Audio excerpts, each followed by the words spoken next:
Yes. Open dia video. Kuno deh.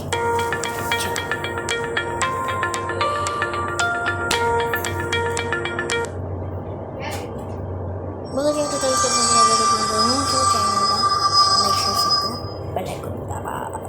Clowns एक ऐसे जीव जो शायद पैरानॉर्मल और नॉर्मल के बीच कहीं होते हैं। कई लोगों को भूत प्रेत और आत्माओं से शायद इतना डर नहीं लगता जितना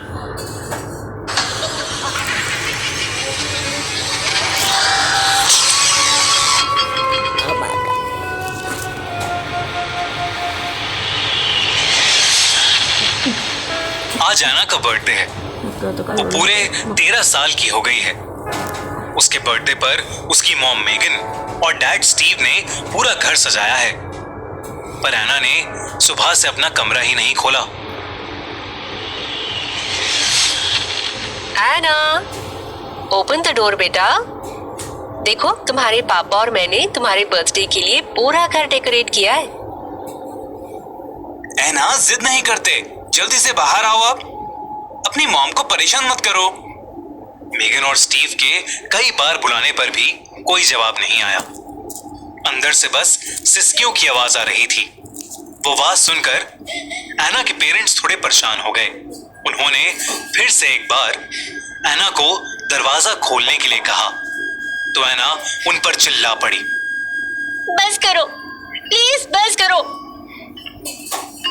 पर एना बेटा, क्या हुआ? जो कुछ भी हुआ है तुम दोनों की वजह से हुआ है। अब मैं जहाँ पहुंच गई हूँ वहां से वापस नहीं आ सकती। मुझे अकेला छोड़ दो, जाओ। एना अपने घर वालों पर चिल्लाते चिल्लाते रो पड़ी। उसके बेड पर उसके पास ही एक डॉल पड़ी थी, एक क्लाउन की डॉल। उसने उस डॉल को उठाया और रोते रोते गले से लगा लिया। लेकिन आज जो हो रहा था वो पहली बार नहीं था। एना वैसे तो बहुत ही हंसमुख और खुश मिजाज किस्म की लड़की थी, पर करीब 3 महीने पहले जब उसे पार्क में खेलते हुए वो क्लाउन डॉल मिली थी, तब से वो दिन ब दिन अजीब होती जा रही थी। लोगों से ठीक से बात ना करना, अपने पेरेंट्स पर चिल्लाना और अपने रूम में घंटों घंटों तक खुद को लॉक कर देना। एना ने अपने सभी दोस्तों से बात करना भी छोड़ दिया था। वो बस पूरे टाइम अपनी क्लाउन डॉल से ही खेलती रहती थी।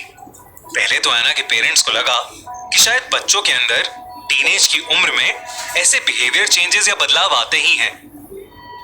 लेकिन अब सिचुएशन थोड़ी ज्यादा आगे बढ़ रही थी।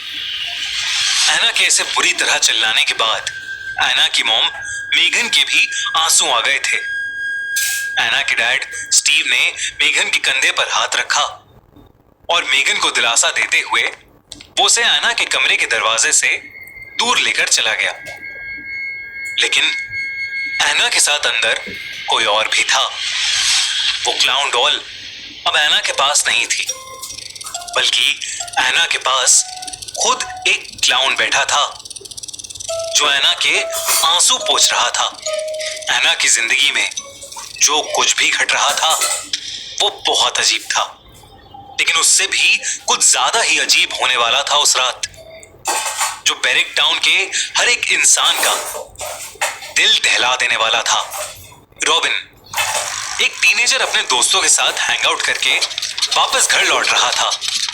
शाम का समय था और मौसम थोड़ा बिगड़ने लगा था।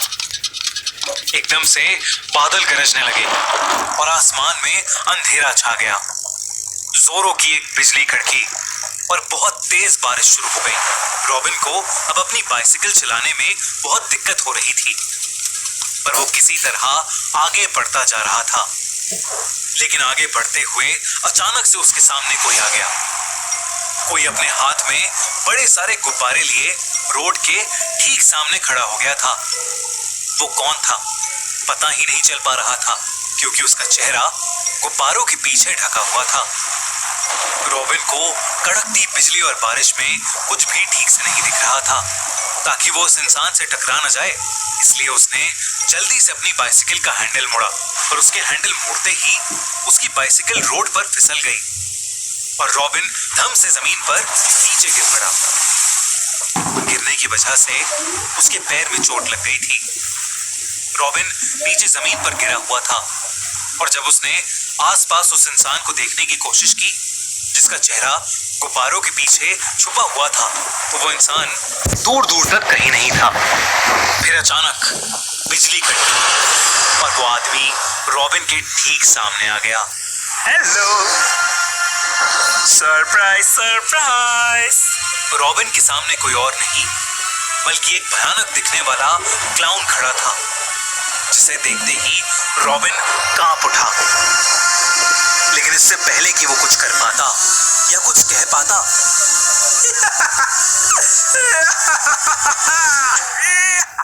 जब रॉबिन देर रात तक घर नहीं आया तो रॉबिन के पेरेंट्स ने उसके बारे में सब जगह मालूम किया, पर कुछ पता नहीं लगा।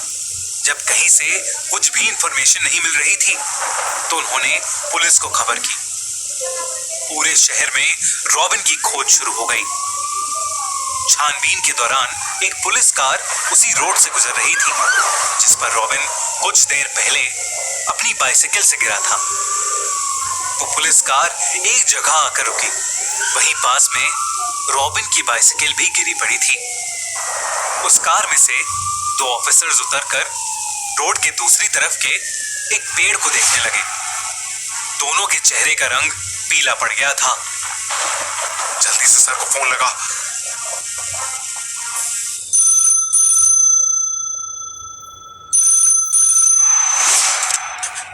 सर। हाँ बोलो। सर, यहाँ पर बहुत बड़ी प्रॉब्लम हो गई है। किसी ने उस बच्चे रॉबिन को मारकर पेड़ पर लटका दिया। What? सर, आप जल्दी आ जाइए। रॉबिन मर चुका था। उसकी गर्दन से अब भी वही गुब्बारे लटके हुए थे जिसे वो क्लाउन अपने हाथ में लेकर घूम रहा था। एक और चौंका देने वाली बात ये थी कि रॉबिन के पूरे चेहरे पर एक क्लाउन का मेकअप लगा हुआ था। वहीं दूसरी ओर उस रात एना के चेहरे पर अब फाइनली एक मुस्कान थी और वो उसी डॉल जैसे दिखने वाले क्लाउन के साथ अपने कमरे में नाच रही थी। रॉबिन की मौत से पूरा बैरिक टाउन कांप उठा था, लेकिन किसे पता था कि रॉबिन की मौत तो बस एक शुरुआत थी। दोस्तों, ये था खूनी मंडे की पहली ओरिजिनल सीरीज द क्लाउन का पहला एपिसोड। क्या हुआ उस शाम रॉबिन के साथ? कौन है वो क्लाउन और क्या सच में उसी क्लाउन ने रॉबिन को मारा है या इसके पीछे कुछ और राज है? एना को भी एक अजीब सा क्लाउन दिख रहा है। क्या वो मेंटली अनस्टेबल हो गई है और हेलुसिनेट कर रही है या उस क्लाउन डॉल में कुछ पैरानॉर्मल छुपा है? ये सब जानने के लिए चेक आउट द क्लाउन का दूसरा एपिसोड फ्राइडे 21 अक्टूबर। दूसरे एपिसोड की नोटिफिकेशन के लिए बेल आइकन दबाना मत भूलना। और अगर आपसे वेट नहीं हो रहा तो स्पॉटिफाई पर आप सुन सकते हैं द क्लाउन के सारे एपिसोड्स, यानी फुल सीरीज, अभी के अभी only on our podcast the horror show by Khooni Monday. Link in the description and pin comment.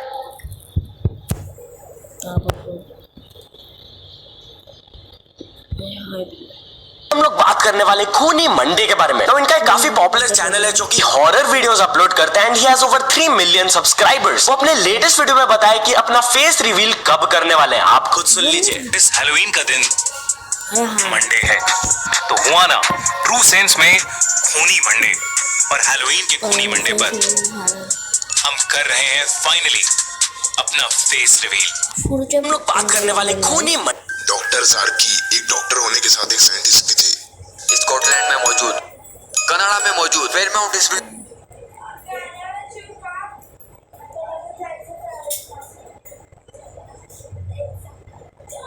दोस्तों क्या आपको पता है कि भूल भुलैया में मंजलिका की जो कहानी है वो एकदम सच्ची कहानी है। कहते हैं आज से 600 साल पहले एक राजा एक गरीब लड़की मंजलिका को अपने महल में ले आया। मंजलिका डांस करके उस राजा का दिल बहलाया करती थी, पर फिर मंजलिका को शशिधर मिला। दोनों एक दूसरे से प्यार करने लगे, लेकिन राजा को मंजलिका बहुत पसंद थी। एक बार राजा ने अपने हाथों से उसकी पेंटिंग बनाकर मंजलिका को उससे शादी करने के लिए कहा। मंजलिका ने राजा के डर से शशिधर के साथ भागने का प्लान बनाया, लेकिन उनकी आखिरी डांस परफॉर्मेंस के वक्त राजा ने शशिधर का सर धड़ से अलग कर दिया। मंजलिका ये सदमा बर्दाश्त नहीं कर पाई और उसने खुद को फांसी लगाकर आत्महत्या कर ली। उसके हाथ से एक चिट्ठी भी मिली जिस पर लिखा था कि वो राजा से अपना बदला जरूर लेगी, और कुछ दिन बाद ही उस राजा की मौत हो गई। क्यों और कैसे ये आज तक किसी को नहीं पता। और तो और सबसे पहले मंजलिका का रोल करने वाली Kannada film actress Soundarya film के शूट के तुरंत बाद एक प्लेन क्रैश में मारी गई। क्या ये सब एक कोइंसिडेंट था या मंजलिका की आत्मा? क्या लगता है आपको?